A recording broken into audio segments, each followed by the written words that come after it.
देवबंद था, इसे लोगों ने देवबंद कर दिया। और हम गुरुकुल में अभी गए थे, देवबंद के गुरुकुल में ब्रह्मानंद जी के। आज तक वहाँ से कोई बच्चा आतंकवादी नहीं निकला।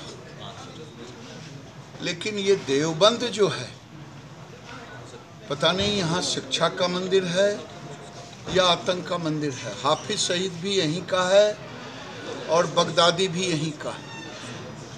तो यहाँ लोगों को मानवता के कल्याण के लिए शिक्षा दी जाती है या मानव के संहार के लिए शिक्षा दी जाती है, क्योंकि बगदादी आज मानव का संहार कर रहा है और हाफिज सईद 26/11 भारत में वही किया।